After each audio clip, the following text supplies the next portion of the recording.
All right, are you ready for the second lesson in economics? This is some stuff that I guarantee, no, not word on the street, no empty promises, no, not just rumor has it. This is stuff that the Econ Avenger guarantees that you're going to see on any first unit quiz or exam.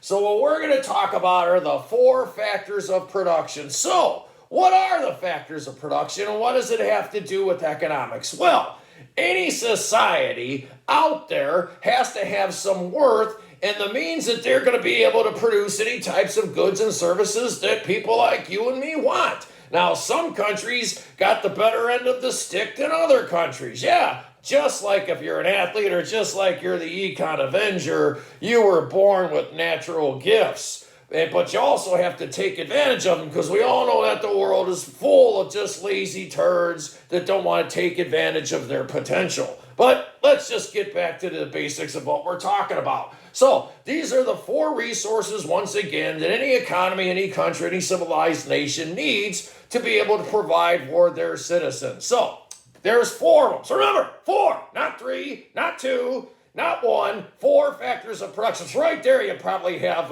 some kind of iota of what you're going to see on a quiz. All right, so let's talk about it. The first is land.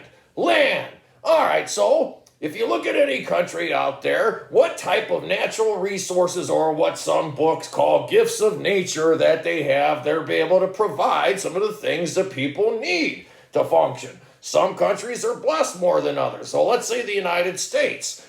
So when Gunther and Sebastian or, Chauncey or whoever came from the Christian world of Europe and came to the United States, they're like, oh my God, look what we have here. They came to the East Coast and they saw the vast territories of woods and they saw the resources of the sea that they had. Then they saw the tributaries that took them eastward on to the country. They're like, wow, look at the forest they have and then the animals that we have. And the more east they got, or not the more east, the more west they got. Sorry, I wasn't too good when it came to geography. Then they noticed all sorts of other things. They dug in the ground and they found ore and they stuff to make metals. And then they got to the Midwest and they noticed the plains and how they were able to grow all sorts of crops and the weather had 4 seasons. Then they went to the South and they found oil in Texas and stuff, and they were able to make stuff. And then they go out west even more and they found gold and silver in Nevada and California and so forth. So some countries, like the Middle East, were blessed with oil, and there's no wonder why they're doing relatively pretty well if you think about it, okay? So that's number 1. You need to have the materials, the God's gifts, to be able to provide some of the resources, once again, that societies need. All right, number 2, labor. You need to have a workforce that's able to put together all those things and make the stuff, okay? You can't just have the land sitting there without putting it to use, so you need to have some brains and manpower or woman power or whatever power that's out there to be able to put it together, to think of the process, the manual labor that's needed to, once again, put the fruits of the land together. All right, number 3 is capital. Not like the capital of the United States, which is, I don't know anything about geography.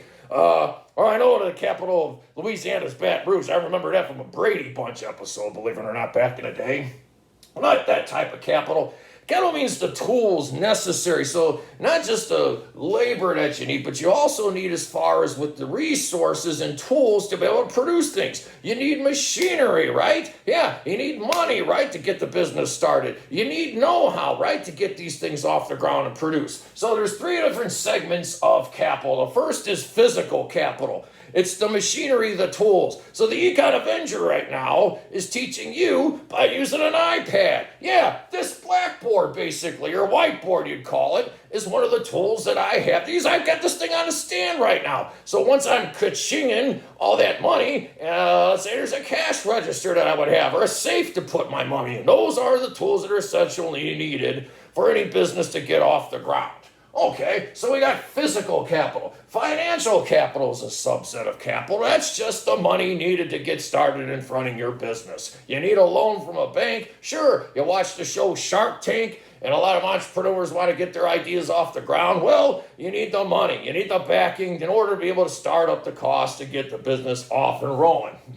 Then you got human capital. Okay, so any society also needs to have human capital. It's kind of a subset of labor, but you need to have brains. You need to have knowing power, okay? You need to have like a degrees. You look at any countries that are more successful, they'll say there's an educated workforce. Even if I go to a seminar on YouTube, I'm increasing my human capital, which means I know how to do my job better. I'm more efficient. I'm more productive. So you look at these three here, physical, financial, human capital. Those are the tools that you need, essentially, besides the land and the labor to get that business off and running.